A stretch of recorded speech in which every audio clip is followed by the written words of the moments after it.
हमारी आज की कहानी है राजा और बूढ़ा घोड़ा। एक राजा था, उसके अस्तबल में बहुत सारे घोड़े थे, लेकिन उन सभी में से एक घोड़ा ऐसा भी था जो सभी घोड़ों से ज़्यादा शक्तिशाली और युद्ध कौशल में निपुण था।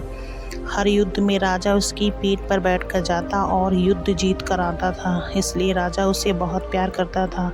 समय के साथ घोड़ा बूढ़ा हो गया। राजा को लगा कि अब शायद उसका घोड़ा पहले की तरह युद्ध में सहयोग नहीं कर पाएगा, इसलिए घोड़े को युद्ध में ले जाना बंद कर दिया। अब घोड़ा सारा दिन अस्तबल में बैठा रहता था या घास चरने मैदान में चला जाता था। एक दिन घोड़ा दूर निकल गया और रास्ते में आते समय एक नदी मिली। नदी में कीचड़ था। घोड़े को लगा कि वह आसानी से नदी पार कर लेगा, किंतु जैसे ही उसने नदी पार करने का प्रयास किया, वह कीचड़ में फंस गया। घोड़ा जितना कीचड़ से बाहर आने का प्रयास करता, वह उतना ही उसमें फंसता जा रहा था। अपने आप को मुसीबत में घिरा देखकर घोड़ा ज़ोर ज़ोर से हिनहाने लगा। घोड़े की हिनहाने की आवाज़ सुनकर रास्ते में जा रहे राहगीर इकट्ठा हो गए। उन सभी ने मिलजुल कर घोड़े को कीचड़ से निकालने का प्रयास किया, किंतु वे असफल रहे।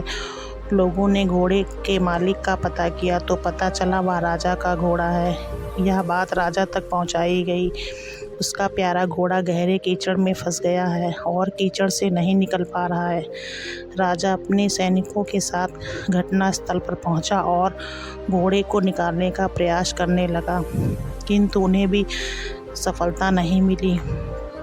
अब राजा भी बहुत परेशान हो गया और उसने अपने मंत्रियों को बुलाकर सलाह ली। तभी एक बुजुर्ग मंत्री ने सलाह दी कि घोड़े के पास युद्ध के नगाड़े बजवा दिए जाएं और आसपास युद्ध का माहौल तैयार किया जाए। राजा बूढ़े मंत्री की सलाह मानी और अच्छी लगी और उसने वैसा ही किया। जैसे नगाड़े बजे, तलवारों और ढालों की आवाज़ गूंजी, वैसे ही बूढ़े घोड़े में मानो फिर से जवानी आ गई और मानो उसकी नसों में खून का संचार कई गुना बढ़ गया हो।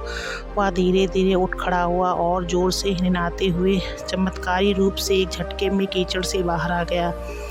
राजा ने बूढ़े मंत्री से पूछा, ये चमत्कार कैसे हुआ?